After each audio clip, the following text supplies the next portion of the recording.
All right, here we go.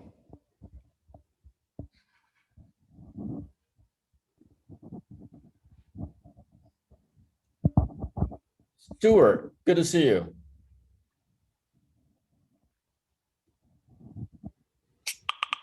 Are we sure this is the right room? Because this one actually was labeled gray spaces. That was what I was a little confused about. However, and it says that it's supposed to start at 3:30. Yesterday at 3:30. Yesterday at 3:30? Yeah, I think the other room was the correct one. I don't know what's going on. Give me a sec. I think the meetup ID might have gotten it or had it wrong. We're trying to figure it out now. Yeah, make sure there's not half the people in that room and half in this one. Yep.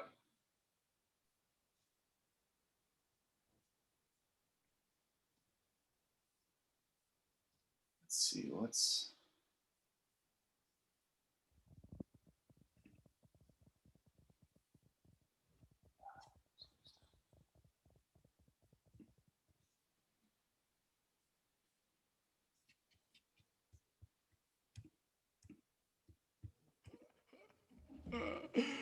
Oh, that's hilarious. All right, tell me when I'm off mute. Okay. All right, folks. Everybody looks good, man. I was complimenting on how good Ryan looks, but everybody in the room looks good, man. Stuart, I love your background. Nice little library there. It's not a background. It's my office right here. Yeah, I love it, man. I love it. Lots of books. Yeah, I don't need a background. I just use my office here. But it's cool. That's dope. All right. So, Brian, what do you think? Do you think we are about where we need to be? Should we go ahead and get started? Do we need to jump rooms? What are your thoughts? Well, let's see.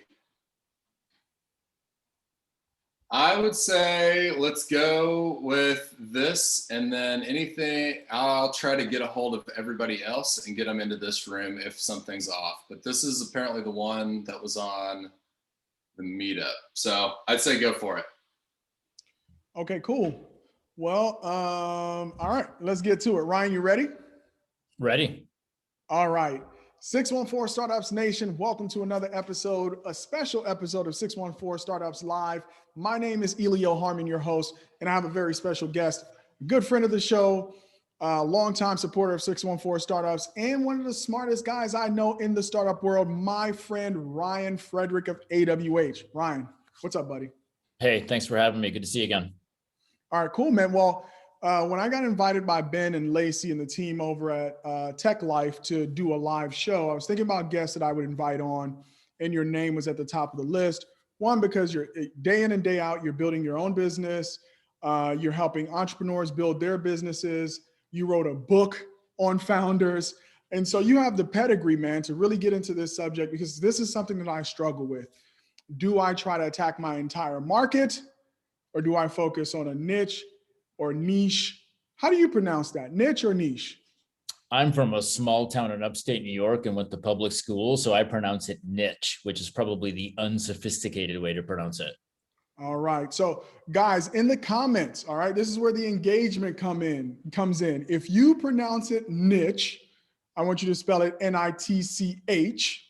And if you pronounce it niche, because you have an Ivy League education, in the chat, how do you pronounce niche or niche? All right. Before we get into that topic, though, of finding your niche, Ryan, why don't you share a little bit about your background, what you do day to day, building your company and helping entrepreneurs?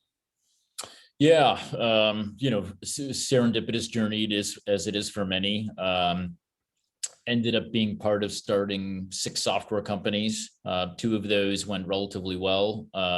2 of those went okay, and 2 of them were abject failures. So I've experienced it from every perspective. And sadly, one of the abject failures was after one of the ones that went relatively well. So, also apparently not smart enough to learn enough, to, apply it down the road either.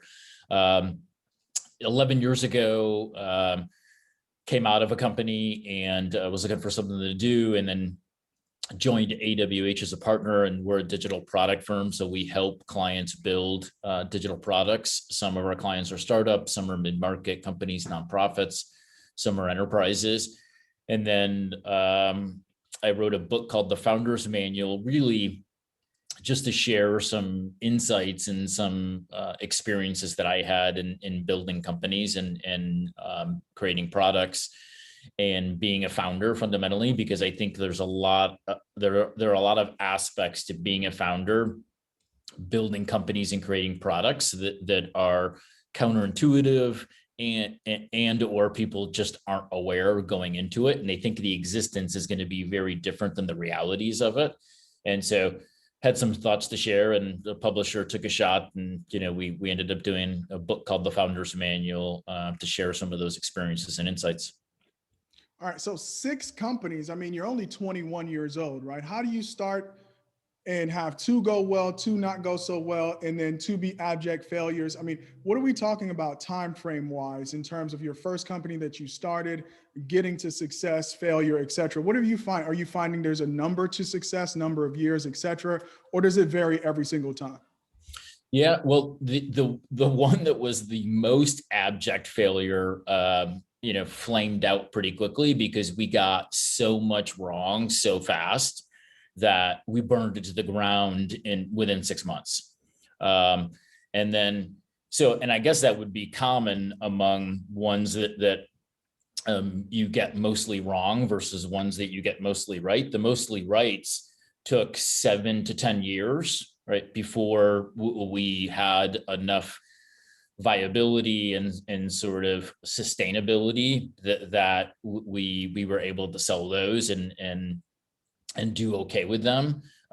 So it probably shouldn't be lost on me or anybody else that if it's not going to work, find out really fast, but you're also probably going to find out that it's not going to work because you're going to make a lot of mistakes really fast. In the ones that do work, you don't know necessarily that it's going to work until you're 5, 6, 7 years into it. And then you cross a threshold and get to a point of, okay, we've made this work. Now we've got something. Okay, got it. So it sounds like it's pretty apparent when it's not working, because I've been doing 614 startups for the last 3 years. I'm not sure if it's working or not. I get these little this little feedback that says it is. So I guess if it wasn't working, I'd know clearly, right? Like no customers, no revenue. What are some of the telltale signs it's not working for folks on here who have been building for a while that need to know, hey, it's time to let this thing go and maybe move on to the next company? What are the telltale signs when it's not working? Yeah, if you're fundamentally, struggling to execute just a fundamental, business elements, right? So one of the ones that we screwed up pretty royally, in our infinite wisdom, we thought it made sense for us to have these city managers in place because we were building a product that was a free online freelance marketplace, kind of like a guru.com or a Fiverr now. And so we were building the software, and then we thought, well, one of the things that would differentiate us would be if we hired a city manager in like every major market around the country. So we did, and we hired a manager in New York and in Boston and in LA and, et cetera, et cetera. And what we got wrong was, well, we got a lot of things wrong. We shouldn't have done that to begin with. We certainly shouldn't have done it before we had any companies posting projects and any freelancers creating profiles yet on the site.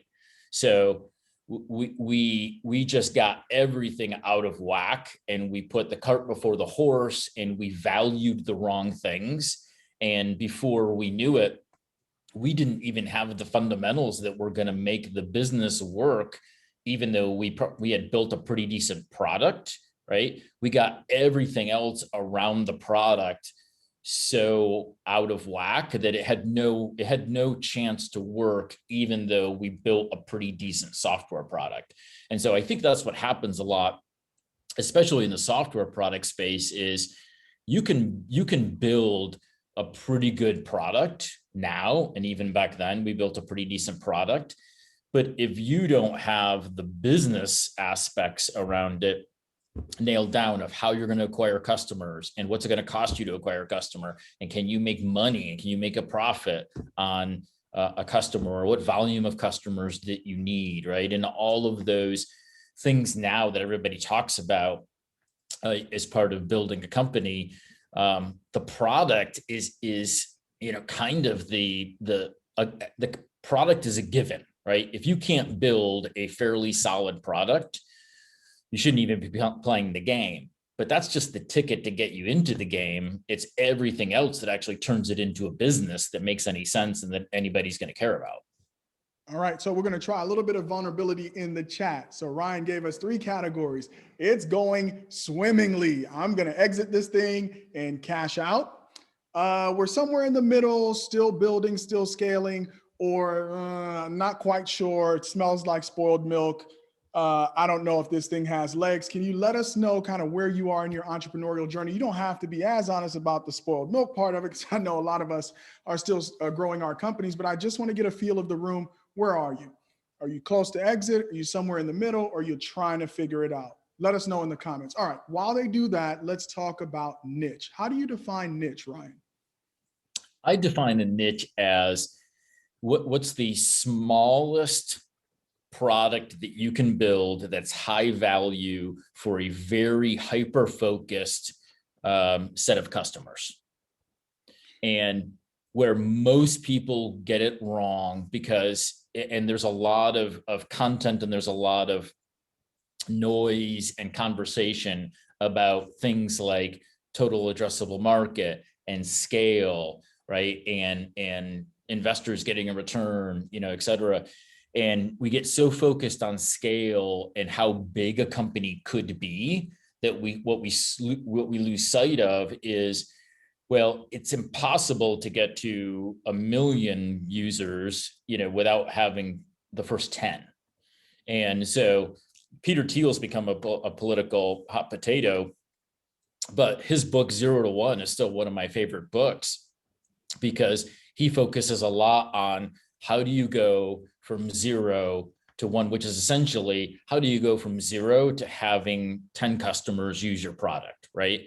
And part of what he talks about, and I believe in my experiences building products and companies, and then our work with clients doing it, that if you can't figure out what a niche would be that would be high value that you could serve with the smallest possible footprint of a product, then you're either lazy and you're not working hard enough to figure out what that niche is, or you're so focused on it being big that you can't even put in the effort to figure out what that niche is. And then I've also had experiences with founders where they had a niche opportunity and they didn't want to do it because it didn't match with their vision of what they wanted the company to become. And, that's kind of sad, because they might have ultimately had the company been able to become what they wanted it to if they had started in the niche that had some potential and was sort of exposing itself to them. And if we go back and we think about some ubiquitous products now, Facebook was hot or not for a Harvard dorm room, right? I mean, very niche, no idea that it would become, Facebook and what it is now, right? If you think about Airbnb, it was mattresses for a political convention, right? They had no idea that it would become what it is now. So a lot of massively popular, successful products, well-known products and companies do not start out anywhere near where they end up. And that's good because they start out in a niche that allows them to get some success, get some traction, and gives them time to figure it out. All right. Now, I think we understand that in like the physical world. Like if I were to come and say, hey, I want to be a UFC fighter, let's say, right? I'm not going to jump in the octagon with a professional, right? I'm going to start somewhere. And anybody who's training me, maybe the first thing that they start with is conditioning. why do you think people view business so differently, that they get so absorbed by the end goal that they're not willing to take that first step of just working on their conditioning, or doing mat work or bag work? Why do you feel like we all feel this pull to building the big thing right out of the gate? Because that's what gets popularized, and that's what gets all the headlines, and that's what gets talked about, right? And so, founders are not immune to sort of falling victim to wanting to be the next Uber and wanting to be the next Airbnb. And what they lose sight of is the fact that where they are isn't where they started, but everybody's, got short attention span. And look, let's face it, if we're going to be honest about it, lots of people don't want to put in the work, right? And they don't want to take the time to build something brick by brick, right? And Startup Grind and Bevy is a great example. So the platform that got built to support the Startup Grind community was called the Startup Grind Dashboard, and it was built to simply facilitate and support the Startup Grind community. The founder of Startup Grind then was starting to get inquiries from companies to say, hey, cool what you're doing with Startup Grind, right? You're doing these events all over the globe. That's what you're doing is awesome. But what we're really interested in is your platform that you use to manage the community. And they then realized that they had something in the platform that got built for Startup Grind. They then spun it out into a new company, Bevy, that just raised a little over $42 million. And Startup Grind turned out to be sort of a niche for this platform to get started in serving a single community, Startup Grind, that then had applicability and value for other companies to manage their communities using the platform. But there was no intention to build a platform that people would value to manage their communities. The intention was build a platform to manage our community. And Derek Anderson, one of the co-founders of Startup Grind and Bevy, would never have had the Bevy chance without building a product to serve Startup Grind initially that's now become Bevy. And I think it's just people don't want to put in the work, and they don't want to put in the time, and they're unwilling to do it brick by brick, which is what it takes, right? I mean, there is no shortcut. There is no, as much as we want to talk about, hacks, there truly are not that many hacks that are going to take you from zero to now having a company of some value and some consequence. It's showing up every day, doing the right things, and then showing up tomorrow and doing it again, and then showing up the next day and doing it again. And most people just aren't up for that level of rigor and that level of discipline over an extended period of time. And I think in addition to kind of the media glorification and that natural pull to want to build something big, there's also the pull of money. You want to come out of the gate and be making money. Let's talk about that period of no money that you just have to endure, because I think if you put money as a metric, you automatically try to go after the largest kind of market you can, the most amount of customers you can get in the door. And it feels like that you're kind of chasing the wrong thing. Right. Let's talk about building a product for a niche, and then other metrics we can think about in terms of validating the fact that you have traction with your niche. Well, and there's also fundamentally nothing wrong with building a niche product in a niche market that never goes beyond that niche market, right? Stuart has a great example of that. I mean, he built a very valuable company with a niche product in a fairly niche space, but was a wildly successful and profitable company that he had a good exit with. I was part of building a product in the blood center business, and there are only a couple of hundred certified, authorized blood center collection organizations in the world. We knew we were building a product in a very niche market, yet it was still a very successful product at a very successful company. So there is, and so that's part of the challenge, is that too many people look down upon building a niche product in a niche market as being lesser than building a broad product for a broad market that potentially ends up with more zeros at the end of the valuation. But man, a lot of people would be very happy building a niche product in a niche market that is very valuable, highly profitable, and is a fantastic business. So a little bit of it is just people's, improper perspective of building a niche product in a niche space. I think, your focus on money is a good one, but I think one of the values of focusing on a niche is you get to money faster by focusing on a niche than you do trying to go broad-based out of the gate, right? Because if you're focusing on a niche, you can get a product to them faster that they value and that they will start paying for, because you've focused on that niche and you've probably iterated really closely with customers and you probably understand the problem really well. Where if you go broad-based from the beginning, you're going to have to raise so much money to drive awareness and for marketing and to build a big team that you're further away from money and you're further away from a return because you didn't go niche at the beginning, right? So I think a faster path to money is actually focusing on a niche, driving value in that niche, and then you're closer to the dollars ultimately.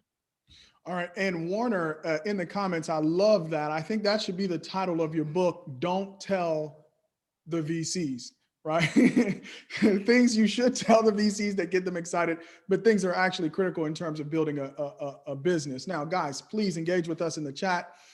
If there's a question that you have for Ryan, don't make me do all the heavy lifting here. This is my buddy. I can talk to this guy anytime. Some of you may know Ryan, but this is a great opportunity. If you have a question about anything that he says, throw it in the chat. We'll get it over to Ryan so he can engage with you. All right. So what are some metrics, right? So if financial and growing the company, revenue is important, what are some other metrics you look for to identify whether or not you have a niche identified and that you are measuring the right things in terms of penetrating that niche engagement? What are some things to think about when measuring that? Yeah, for me, a couple of times when I've built very niche products in niche spaces, I wanted to pay attention to some sales velocity things, in that if how many contacts did we have to make to generate a lead, how many of those did we convert, right? And how quickly did they convert? And because if you're going to focus on a niche, you should be converting a high percentage of your leads and your opportunities. If you're not, something's amiss. You've either misaligned with the niche and what they value and what they want. You didn't understand the problem well enough. So you've built a product that misses and doesn't address the problem in a way that they value and care about, or you're too early, right? And you haven't yet added enough, right, to the product that they value it enough that they're willing to convert. So for me, if you're going to build a niche product in a niche space, you should be converting a pretty high percentage of the customers that you get as leads around the product. And I think you got to be converting the blood center product that we built and company that we started. We converted about 35% of our leads into a customer within 90 days. So we went from having one customer that helped us build the product to having 37 customers inside of a year, because we built something so focused on their primary problems that we converted a very high percentage of people of the blood centers that we talked to that inquired about the product. And then many of those we converted later, because it's a very conservative, risk adverse industry. And so many of them just didn't want to be first movers, even in the first year. But we were really focused on, if we don't, and you also need to convert at that pace and that level if you're going to build a niche product, right? Because part of the value of building a niche product in a niche space is you're expecting to convert at a very high percentage. If you're not, and your leads to conversions and closes is too slow, or it's too low and it's not enough, then you're not getting any value from focusing on the niche, right? And so that's the thing for me that matters the most beyond product market fit, right? We could talk about the product stuff, but from a business perspective, I think you've got to be converting at what appears to be an unrealistic rate, but focusing on a niche provides that ability to close a very high percentage of the sales that you talk to. All right, now let me kind of have some fun here, play devil's advocate. Was it the niche, or did you identify a problem that was acute enough, and you were solving that problem so well that they had no choice but to buy it? When you talk blood products, that's a real problem, right? You're not necessarily building another scheduling app, even though Calendly has successfully done that, because they understand the frustration with going back and forth with scheduling. So how let's talk about the blood product. How much of it is you identified a really acute problem, and just the scale came with the fact that you solved that problem, versus that you were in love with the customer, you really focused on that niche, and that was part of the reason why you grew? What's the percentages there you think with that particular company? Yeah, I would say it was probably a third, and a third. A third that we understood the problem really well, and the problem was acute for blood centers. I think the second third is that we were able to build a product relatively quickly that they valued, because we did it with a partner customer. We partnered with the largest independent blood center in the country, the New York Blood Center, and they were our subject matter experts in helping us to build that product. The final third of that is what we didn't realize was we were going to get a market maker out of our partner blood center, the New York Blood Center, that would essentially make our cost of sales almost zero. Because what we didn't realize was a possibility is there were two primary global conferences for blood center executives every year. And the New York Blood Center got on the agenda at these conferences and demoed the product that we built with them. And we got to the point we didn't even have to set up a booth, that they would say, oh, and here's the company that we partnered with to build this. And by the way, you can also buy this product. And so we got leads from them getting on stage at these conferences, and our cost of sales was again virtually nothing. And we didn't predict and understand what the benefit and power of that market maker was going to be. And that was a huge piece of our success in that product getting adopted pretty quickly and having success relatively quickly. Yeah, and I think one of the guests that's been on the show that I thought went through this process really well is Whitney Poma with Momful. So she had the problem herself. She gave birth, and she was having issues with breastfeeding, right? So if you look at the whole market, the entire market could be moms. But you have moms of older children, moms of teenagers, moms of early adolescents, like there are subcategories, but she focused really on moms who are struggling with breastfeeding, right? And solving that problem. But there are a lot of people who might be experiencing that problem, but that's how she started her company. So to your point, I see it all the time with guests that come on the podcast. They really narrow it down to those initial folks that they're trying to serve, and then they grow from there. So we do have a question from Stuart. Stuart, I'm going to get to that in just a second. I think that's a very, very great question. I know you're building a very interesting company. I want to definitely dig into that a little bit more down the road. So Ryan, let's talk about from the software development side. And a customer comes through your doors at AWH. And they want to build something, right? But you clearly see they've taken their eye off the ball of focusing on a niche. They're coming at you with this billion-trillion-dollar idea. They're going to have 50 million users in the first year.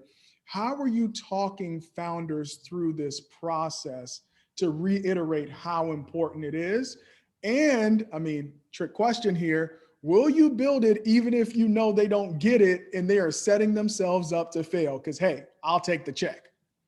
Yeah, we won't build it. Actually, we won't engage, because for a firm like ours, and this is true for most services firms across any services, sector, we are what our work says we are, right? And so we won't just take a client's check just because they can write one and will pay us to build something. And that's a good place to be, because we can then work in the best interest of the product, and we can work in their best interest as well, outside of their ability to write a check. Because for me, it is the and we've turned down a lot of business, because if we can't align with a client on, look, this is the way that successful products get built and the way that successful companies get built on top of those products. If we can't align on that, then we're probably not a good fit, and we probably shouldn't be engaging. And so we will coach them. I was on a call with a new client before joining you, and we were talking about, sort of options, and we're very early with them, talking about, look, you might choose to build this product and only use it internally. You might choose to take the product after you use it internally and then turn it sideways and offer it to your customers, right, to do some things in a self-service way. And maybe you charge for the product for them to do that. Maybe you don't, right? But there are always ways to take something and to chunk it and to phase it and to make it much more consumable and iterative than to just start boiling the ocean. And I can say with a pretty high level of certainty, if you approach building a software product as boiling the ocean, and it still happens a lot, especially at big companies, right? The likelihood of that product working and being successful and giving you the outcomes you want is almost zero. All right. Now, I know sometimes entrepreneurs don't like to hear the truth, right? Have you ever been in that conversation and snatched somebody's dreams and you saw the life go out of their eyes, right? And how much of this needs to be about having thick skin and going to people and talking to them and having them tell you the truth? I think, spending your time building a company, as grueling as it is, but have you ever experienced that where you could either see the cognitive dissonance as you talk them through this process, or once they realize this is a pivot they have to make, kind of the fire, the dream kind of disappears from their eyes? Have you seen that in your experience? Oh yeah, absolutely. And I probably was there myself, in my younger days, because, it's, some people just don't understand, when they decide they want to, start something and they want to try to, build a company and commercialize something. They don't really understand, what it takes. And they think that because, they want to be a founder and they want to start a company, that somehow that makes them a special snowflake, right? It doesn't. Right? No one owes you anything. And being a founder doesn't make you, being a founder, saying you're a founder, and I think I even read about this in the book, if not in a blog post, somewhat recently. Anybody can call themselves a founder and anybody can call themselves an entrepreneur, right? The label doesn't matter. What matters and what makes you, an entrepreneur is, do you actually build something that has commercial viability and success, right? And unfortunately, I talk to a lot of founders and they're just sort of wide-eyed and they're unaware of what the process is really going to be like and what the existence is really going to be like. And when I talk to them about it, they're like, well, I sort of want to, have something that in 2 years, right, I could have some options. And I'm like, the chances of that happening are so low that it's just now, tying it back to niche. If someone comes to me and they say, look, I've been around this problem for a decade, right? I've worked in a company where this was the problem. I've now, had my own consulting firm around this problem, et cetera. If someone's been around a problem for like a decade and they understand this problem as well as anybody else reasonably could, and now they want to see if they can build a product and build a company around this problem and their level of insight and expertise into it, and they're willing to do it iteratively and focus on a niche at the beginning, that person has a lot of opportunity and increased odds of success. Warner posted something I just saw in the chat, right? About, what about my idea? Funny story. I was buying a camper last year, and the guy that I was buying the camper from was like, hey, what do you do? And I sort of gave him, the 20-second, overview. And he was like, oh man, I'm glad you're here. He was like, damn Uber took my idea. And I was like, really? And he was like, yeah. Like, I came up with this like in 1993 or something. Right. And I was like, okay, cool. Right. And then he wanted to talk about it for like the next 20 minutes. And, I tried to redirect the conversation because I wasn't really that interested in his Uber idea from 1993. But there still is too much value put on ideas and not enough value on execution, and not enough value put on how deeply do you understand the problem, right? Because everybody has thousands of ideas.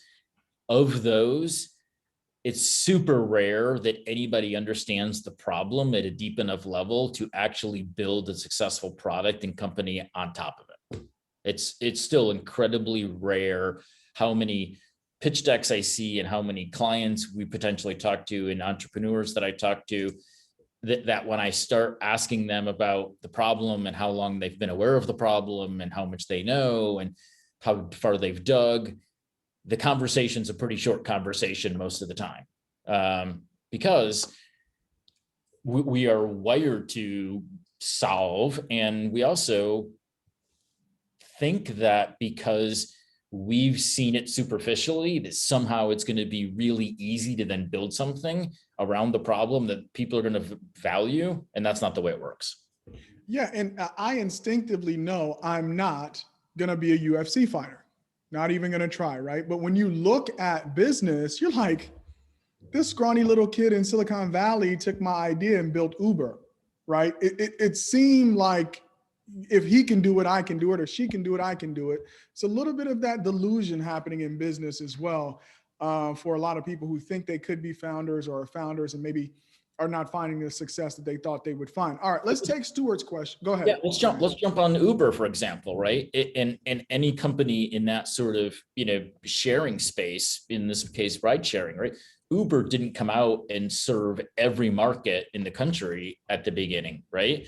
And so they even start out niche, and companies like that start out niche, right? In a particular MSA, right? Saying, can we make this work in San Francisco? Can we make it work in Dallas? Can we make it work in New York, right? They don't initially come out and say, oh, we're going to do this everywhere.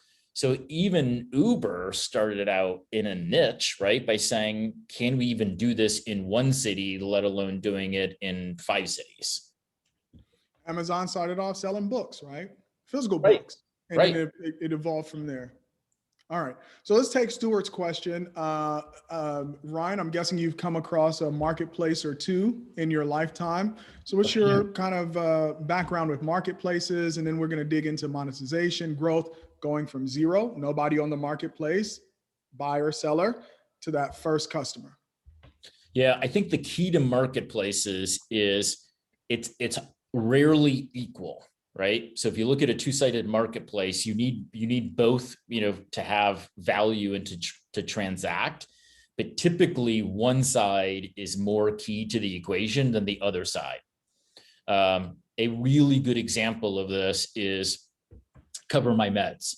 Cover My Meds needed physicians and they needed drug companies, but what they realized that the physicians could bring the drug companies if they got enough volume going through the physicians. So what they did at the beginning is they sent faxes out of their platform to physicians' offices with these pre-authorization prescription requests. The physician offices would then eventually call them and say, how do we get you to stop sending us faxes?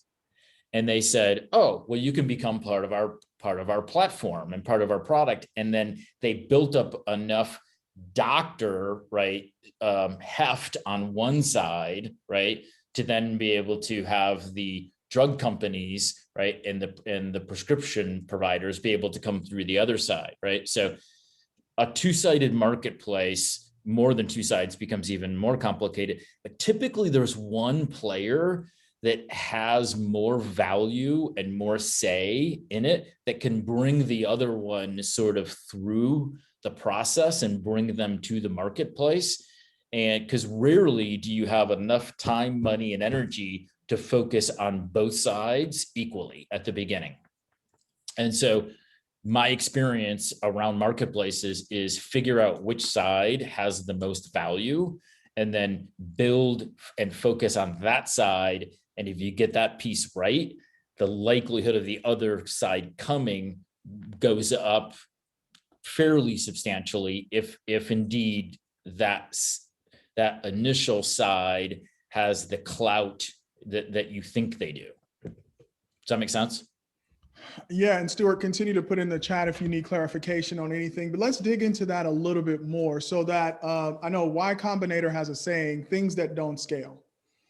Part of focusing on a niche initially is that in order to reach them, you're going to have to do things that don't scale, right? You're going to have to grow organically. Sending faxes to, like, even if you're a customer of the insurance company, you have little to no hope of a fax being picked up by somebody if you really have a procedure you need taken care of, right? Let's talk about why it's important to choose a niche, because in order to scale organically, let's say you're building a marketplace for people who do quilting. Maybe that's your niche. The quilting world is crazy. There's like quilting celebrities. I have no idea. But there's this whole world that exists of people trading quilts. And you want to focus on a particular 18th century style quilt, right? As kind of your first group of makers you want to get on the platform. Talk about the importance of choosing a niche from an organic growth standpoint. You're going to have to do things that don't scale. You're calling them, you're sending them stuff in the mail, handwritten notes. What do you think about that organic growth stage when choosing a niche? Yeah, I think it's important and it can work. And the reason that people don't do it is because it doesn't feel like what people have heard about and read about and seen, right? Because most people don't talk about those really early days of doing things that don't scale, and that's not what gets written about, right? But that's where the real foundation exists, right? So if we have a client who's building an app in the DIY space, and one of the things that they've done really smartly is they've gone to some DIY influencers and built essentially an advisory board of DIY influencers to help them understand what do people who are DIYers want from community? What do they want from professional advice? What do they want from product recommendations, right? And this is all happening, on calls and emails and very, non-scalable, very, you just sort of slug it out every day, right? Going through this. But they're giving themselves a really good chance of building something that those people are going to value. And in your example of quilting, right, what I would do is I would identify who are the people that are the most respected and have the largest voices in that quilting exchange economy, and how much of their time, knowledge, insight, and participation in building the product can we get, right? And you want to, and if it's that you have to get on the phone with them for 90 minutes every couple of days, that's what you have to do. And it's not sexy, and it's not that interesting, right? In that they're probably going to tell you a lot of things that you're not going to leverage and you're not going to use. But it's not the volume of what they're going to tell you. You're looking for those nuggets. You're looking for those diamonds that you're like, whoa, we never would have known that. And we never would have thought of that if we hadn't been talking to this person the last 6 weeks for 90 minutes every 3 days. And yeah, I think it's very important to think about, what do you need to know about the problem and the space? And then you need to be willing to invest the time and energy, whatever it takes, right, to get that depth of knowledge and around the problem in the space. And most of that's probably not going to scale very well. It's probably not going to be that interesting. And what most people do who even start doing it is they give up too soon, right? Is they're just about to get into the juicy goodness, right? And they get fatigued, right? Because they're not getting like amazing insights.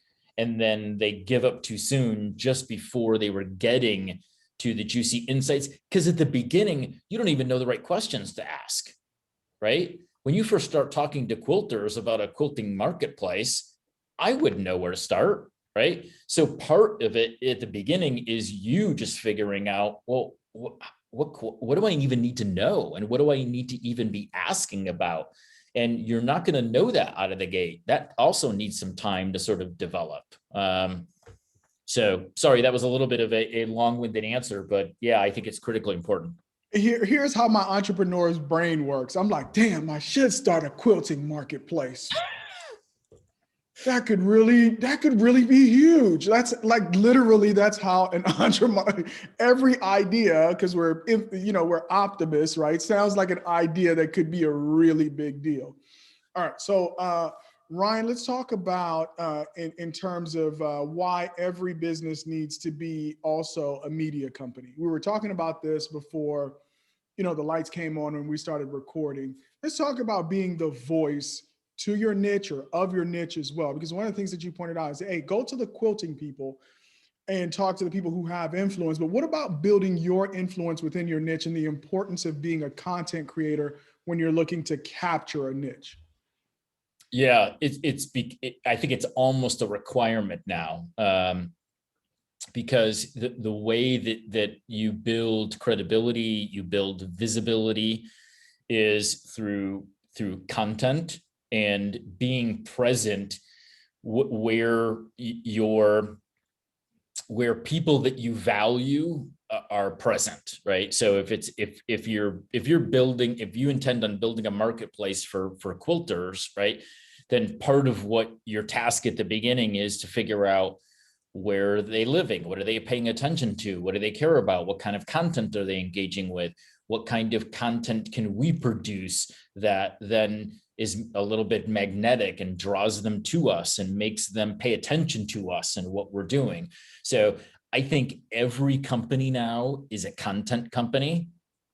I think it's whether you're a product company or you're a services firm, or some hybrid in between those two. I think every company is now a content company and a media company, and it's also exhausting, right? I mean, because you can't stop once you start, because it's actually, I think, harder to get the flywheel spinning again, as it is with most things, if you start and then you sort of stop. And then, because what you also lose if you don't if you don't keep executing on your content plan is credibility. Because then what happens is someone, people you care about and you want to attract, see you do a blog post, and then they see another one come out 4 months later, right? And then they see something, 3 months later, and people will just tune you out and they'll stop paying attention because you start sending the signal that you don't care about that audience if you're not committed to communicating with them and sharing content and being visible consistently. And so doing it sporadically, it probably does more harm than good.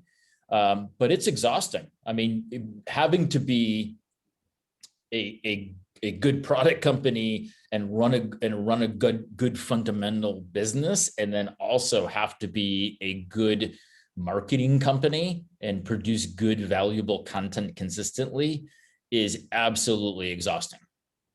Yeah, and AWH is a content machine. You guys have multiple channels by which you reach your audience. And then you do a lot of things that just support the community in general, like what you're doing with Startup Grind, et cetera. So Ryan, thank you so much for joining me, man. And guys, I have a podcast. I'm a big believer in it.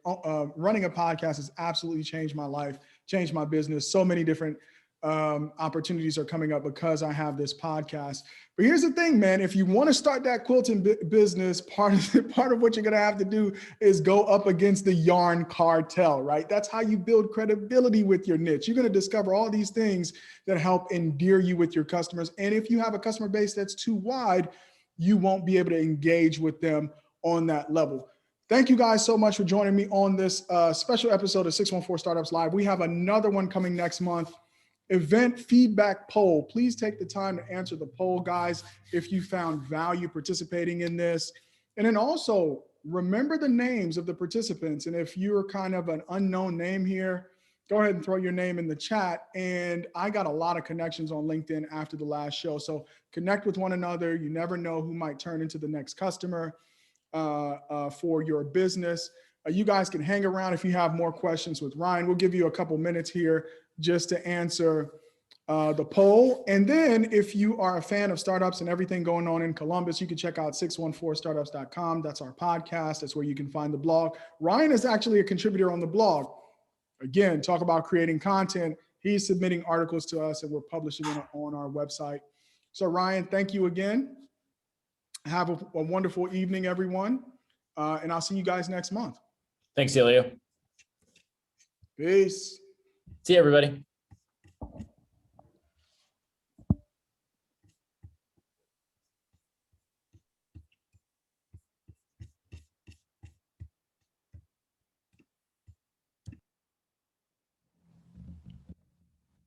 All right, Brian, another one, man. Thank you so much. I Absolutely. really appreciate that. Sorry about the confusion at the beginning of it. It's all good, man. We'll figure it out. Jonathan, sorry I didn't get to your comment. I see that you're still in the room about where upstate New York. So hit him up on LinkedIn. I'm sure he'll connect with you. Ryan is a pretty open guy. All right. See you, Brian. See you.